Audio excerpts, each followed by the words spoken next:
Greetings, humanity! Today is Wednesday, March 4th, 2026. Let's grok the news. I'm Robert Gardner, using Grok each weekday to help me search out and to summarize the biggest headlines in the news today. You also get the benefit of this observer's unmatched opinions.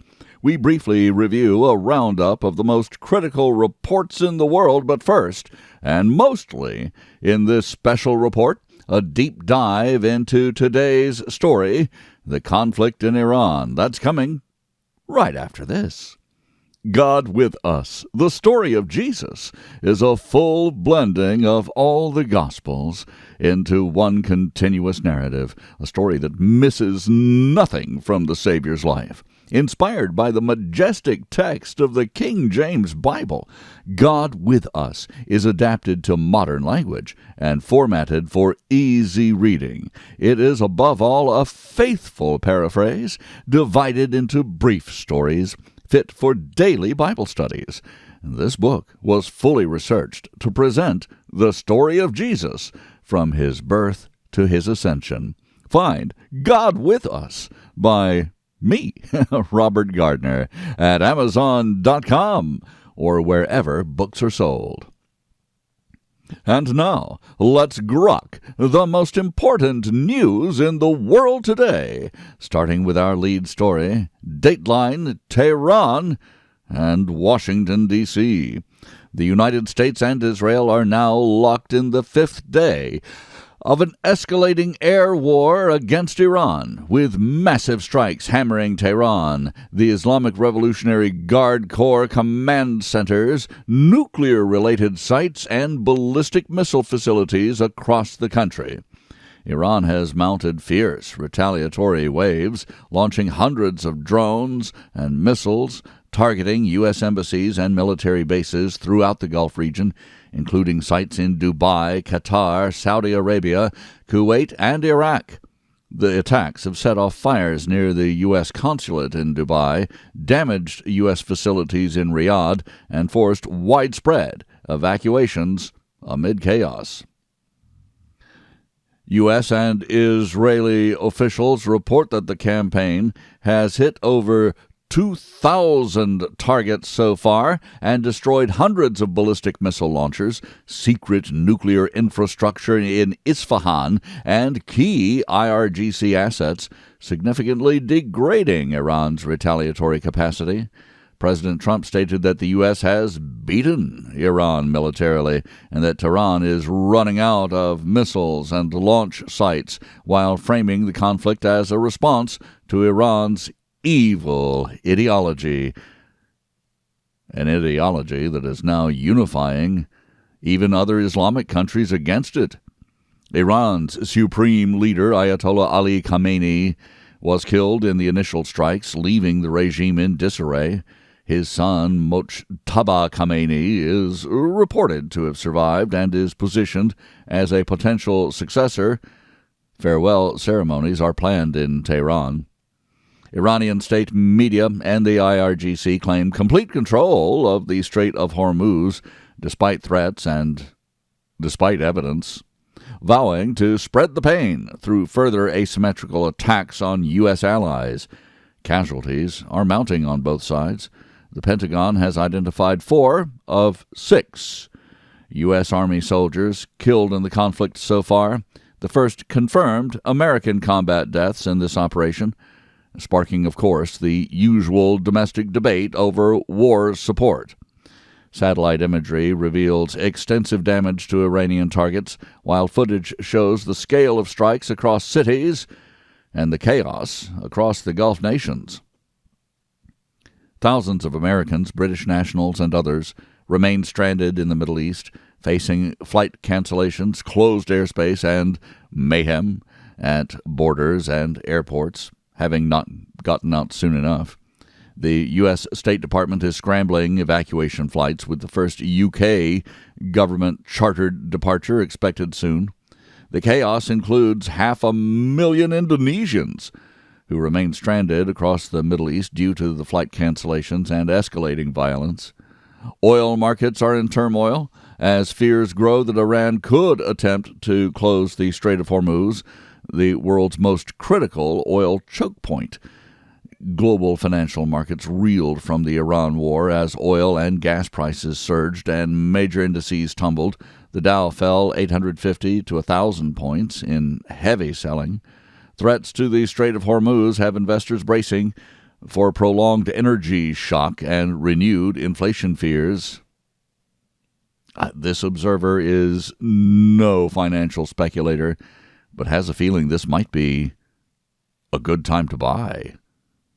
International voices are sharply divided, with some Western leaders pandering to extremist Muslim voices supporting the Iranian terrorist regime.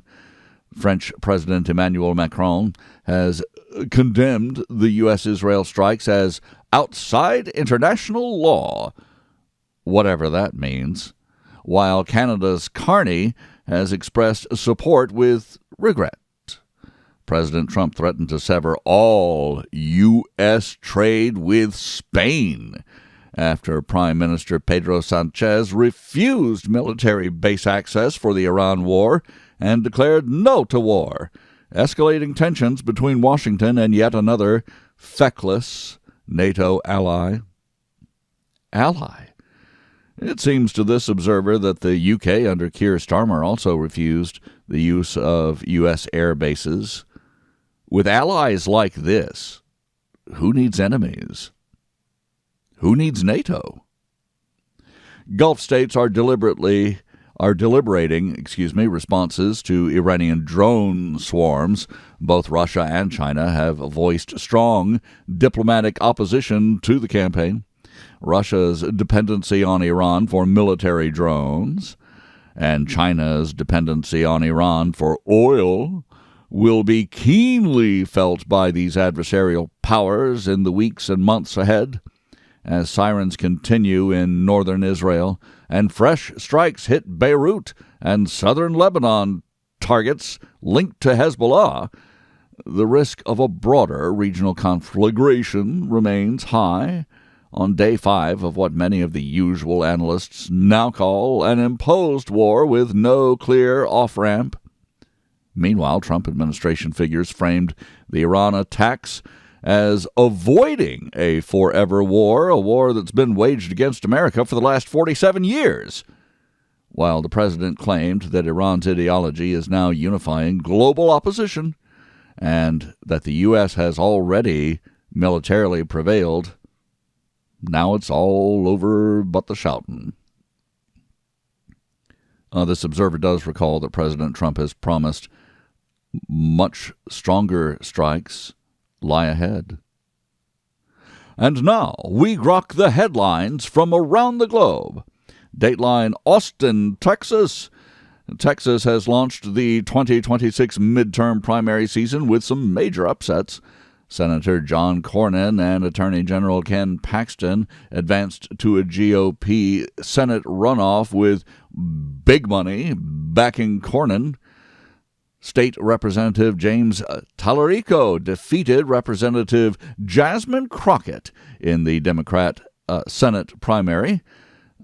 This observer knows nothing about Tallarico, but knows that defeating Jasmine Crockett is good for America and good for Democrats. Steve Toth ousted Representative Dan Crenshaw in House District 2. If you are not a fan of so-called rhinos, then you are a fan of that result. Results also projected wins for Tom Cotton in Arkansas and Roy Cooper in North Carolina's Senate races, signaling early party infighting and early party strength for MAGA Republicans. Dateline Washington, D.C. Homeland Security Secretary Kristi Noem accused the prior Biden administration of paying human traffickers to take custody of migrant children, drawing some intense grilling during a Senate hearing on immigration enforcement statements. She had better be able to back that up. But if true, there are some people who need to be in the deepest, darkest prisons we have. Meanwhile, an administration that can walk and chew gum at the same time has been busy. Your dateline is various U.S. cities, ICE agents, conducted arrests of illegal immigrants, including convicted sex offenders, rapists, and fentanyl dealers inside U.S. so-called sanctuary cities as a part of stepped-up enforcement operations in these seditious areas. Dateline Quito, Ecuador, and the United States. U.S. and Ecuadorian forces launched their first joint land operation targeting drug cartels and trafficking networks in a coordinated effort to disrupt narcotics flows. Dateline Tokyo.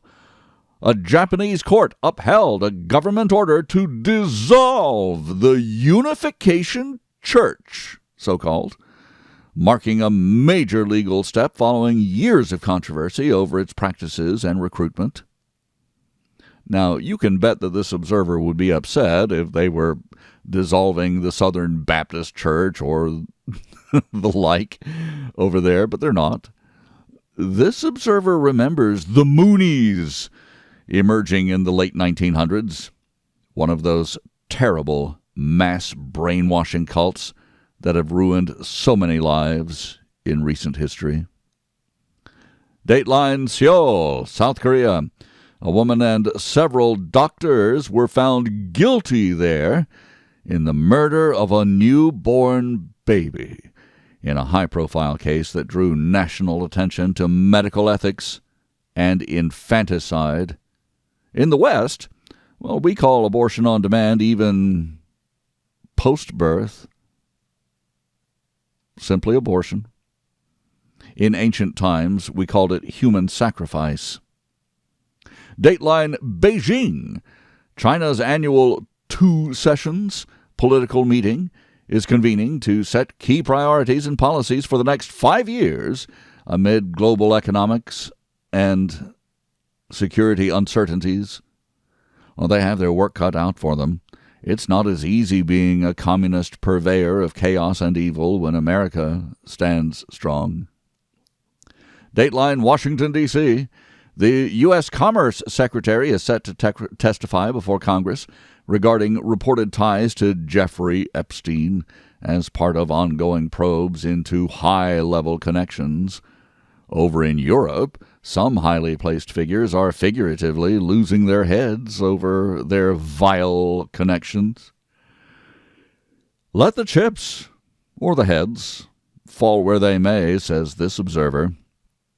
Speaking of which, Dateline Oslo, Norway.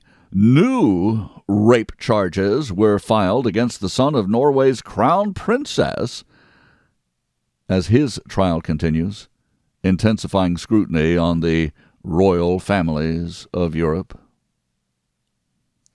Dateline Tokyo.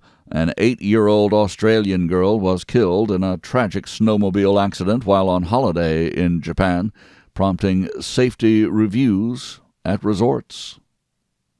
Dateline Islamabad in Pakistan. Pakistan has claimed that its forces killed 67 Afghan security personnel during a 5th day of intense border clashes, simultaneously with the American assault on Iran. This further strains relations between those neighbors. And Dateline Kathmandu, Nepal. Kathmandu is largely empty, as roughly 800,000 Nepalese traveled home to vote in national elections, with younger voters expressing hope for genuine political reform. Well, this observer's hopes and prayers are with them. And I thank you for listening. Please join me tomorrow to once again grok the news. I'm Robert Gardner. Godspeed and God bless.